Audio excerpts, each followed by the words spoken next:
Welcome to Ask the Latina.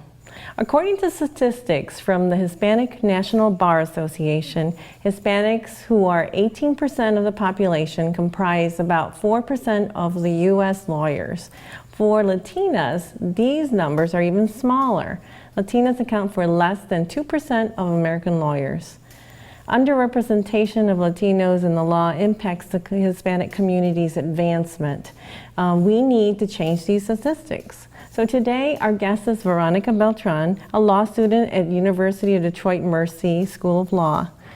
Welcome, Veronica. It's a pleasure to have you here as our guest today. Thank you, Terry. I'm excited to be here. Yeah, we met at a special viewing at the Dolores Huerta documentary movie last year. And it was funny when we both found out that we had the same last name.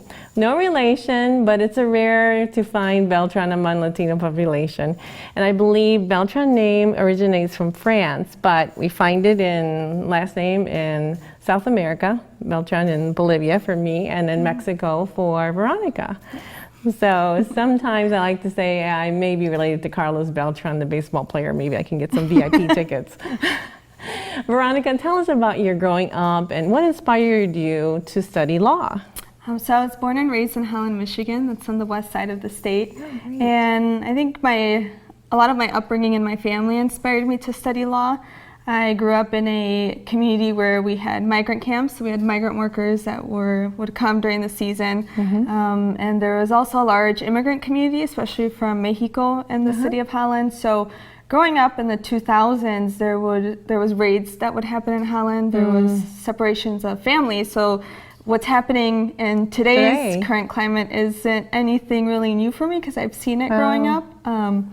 And also my father, he would bring me to demonstrations that would call for comprehensive immigration reform, other social justice issues. So my family has always taught me that I'm very blessed and fortunate, and I should use those blessings in my education to help others.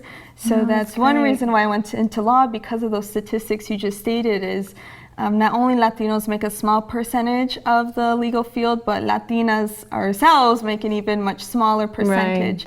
And it's not to say that if you aren't Latino and you're representing a Latino client, you can't be the best advocate for them. But I believe in, I know Justice Sonia Sotomayor touched on this, you know, being a wise Latina, we bring a different perspective to the field, and just being a great advocate for our clients when we can identify either with their culture, their upbringing, the language barrier as well. Some family members of mine have had unfortunate experiences with attorneys or infamous notarios, so I want to be a positive change in the legal field and be a voice for those that are unheard and can't speak, whether it's because of their status or socioeconomic status, and that's so great. on and so on. Good for you. I like that. Well, every single aspect of society is impacted in a meaningful way by attorneys, including lawmakers, politicians, judges, prosecutors, public defenders, and in-house corporate attorneys who make policies that companies follow. But in specialized areas, studies find that there are only 1.8% Hispanics in law firm partners and 4.5% in federal and state judicial positions. In the state of California, we find that Hispanics, although they comprise of 40% of the population, only 9% are Hispanic prosecutors. Veronica, what are your thoughts about this? And is there an area of law that you wish to specialize in? Well, those stats are very alarming, especially the one in regards to California. The statistics should be proportional. And I think that's it is one of the reasons why I went to law, because I see that lack of diversity in the legal field, and I want to be, a positive force and change in that. And before law school, I really wanted to do immigration law. Immigration has always been my passion. I come from a family of immigrants from Mexico, and friends of mine are immigrants as well. But once I started taking what is the general classes for the curriculum to graduate, such as contracts, property, criminal law, civil procedure, my eyes just opened up, and I was like, now I'm interested in everything. Everything so many areas. Cool. So I'm still obviously passionate about immigration law, but criminal defense is getting my interest right now, as well as employee and labor rights law. Wow, that's interesting. Well, there is a lack of Latinos there too. Latina Dean Jennifer Zosato Padilla from DePaul University believes law schools ideally should start targeting potential Latino enrollees as young as middle school. Rosato Pereira also said legal training is the best type of training you can have to succeed in the world as a problem solver. And we need to ensure that more young Latinas know that. So what are your thoughts on this and about preparing undergraduates for the law school admission test, LSAT? I completely agree 100% with the dean of that law school. Not only just starting with law school, but teaching students you can go to college. You can obtain a bachelor's degree, and for some students that might be the first time hearing that. They might be the first ones in their family to go to college, or even thinking about going to law school as well. Right. So that's extremely important. And my advice for undergraduates that are going to prepare for the LSAT is just practice, practice, practice. If there's an opportunity for you to obtain a scholarship for an LSAT prep course, take advantage of that.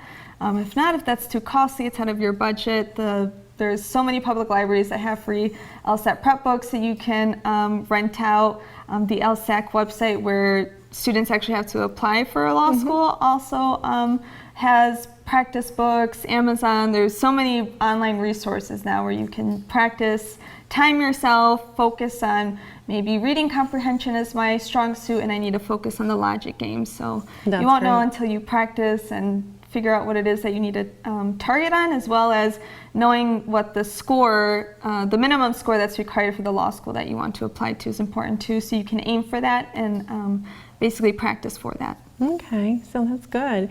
Are the scores different for each college then? Yes, each law school has, they have a different makeup and profile of what they look for in the incoming class, so that could range from, they obviously take into consideration your GPA, your LSAT score, so each school is different, so it's important to do your research on that. That's great, that's great. Well, many Latino undergraduates likely experience sticker shock when they research the cost of law school. A year in jurisdiction doc degree can be between $21,000 or actually $7,000, $21,000 for in-state students and about $14,000 to $29,000 for out-of-state residents, depending on what state and college you choose. Elite colleges can start from $35,000 to $89,000, like at Yale Law School, with a room and board for 1 year. So it's quite costly. Veronica, what has been your experience with this on the cost to study to be a lawyer? At first, I had the sticker shock when I was looking at different law schools, and I was really surprised to see how expensive it was. But a lot of my mentors and people that I know that are already attorneys, when we just apply and you could receive scholarships. There are a lot of scholarships out there. The Hispanic Scholarship Fund, you can apply every year for a scholarship. I was just recently nominated as a HSF scholar recipient. That's great. So if you don't take advantage of those scholarships, or you don't just apply, you won't really know. And then just starting with applying to the law school, you're not going to really know what your scholarship package is until you apply. Okay. So just apply to the law school, apply to all these scholarships that are available, because you won't get anything if you don't apply, right? Yeah, that's right. So, you will never know. Yeah, you just need to take advantage of those opportunities and don't let the price shock you. Stay focused on, well, why is it that I want to be a lawyer? Why do I want to go to law school? And your why will be greater than that, and you will find and work on ways. And currently I'm working full-time to support myself financially, and it is a bit frustrating at times, Right. but I always remember my why. Why am I in law school? This is what I Right. want to do, and it keeps me motivated. And when you're motivated to do something, you'll find a way to make it work. So You'll look for that way. Yes. So you don't have to be intimidated by those numbers. So if you do a little research, you can find several programs, just like Veronica said, to assist with the tuition costs. A free application for federal student assistance, FAFSA, is the way to get the ball rolling on federally financed law school student.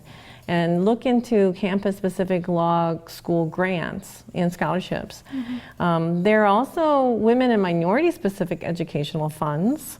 And for example, the Puerto Rican Legal Defense and Educational Fund is also there. And one of the Hispanic Bar Associations stated that the crisis in Puerto Rico following Hurricane Maria is an example of why the country needs more Latino lawyers. The pro bono legal needs of those impacted on the island are expected to stretch way over the next decade. That means there are high school students today who could attend college, law school, pass the bar, and still have an opportunity to provide legal assistance to those affected by the disaster. Veronica, do you have any other advice for young Latinas watching this that are aspiring to become a lawyer? Well, I could write a whole book on advice for Latinas that are interested in going to law school and being an attorney. First and foremost, don't give up. Don't listen to any naysayers that might come in your way. Don't be intimidated by the cost at first, or intimidated that I might be the only Latina in my classroom. I might be the first one to go to law school and figuring it out on my own, but just don't give up. Focus on your why. Always stay motivated and look at the bigger picture. There are times when I'm studying and I'm tired. I'm like, I'm just so tired. Why am I here? But I just remember my why. Right. And I remember the great need that there is in the legal field for more Latinas, people who speak Spanish, people who are bicultural, people who are culturally competent, and culturally sensitive as well to other people's needs and cultures and backgrounds. So the need is out there. Just don't give up and keep moving forward and pushing forward. And it's going to make you a trailblazer in the future, which is what we need in the legal field as well. Right, and I know that you pass it forward. You're always giving these kind of presentations at the colleges to encourage other Latinas. So probably an important thing to do is still pass it forward so we can increase the level of Latinas enrolling to be lawyers. So that's good. Well, there's a quote: a lawyer has the unique position to affect change. A law degree can open the doors professionally. Equally important, you can change people's views who might have preconceived ideas or prejudices about what being a Hispanic attorney means. You can open people's eyes to what we can accomplish. So Veronica, I think you appreciate that quote. So thank you so much. It's been a pleasure to have you here to learn about you. If there's anything else that you want us to know before we close up, please, you wanted anything else to share, or? Other than just don't give up and keep pushing forward. Okay. And it's going to be a hard and challenging road, and it might be a little stressful. We look forward to having you back on the show when you have completed your college. I'm looking forward to that. So this concludes our episode of Ask the Latina. We look forward to seeing you again. Thank you, Terry. Thank you, Veronica.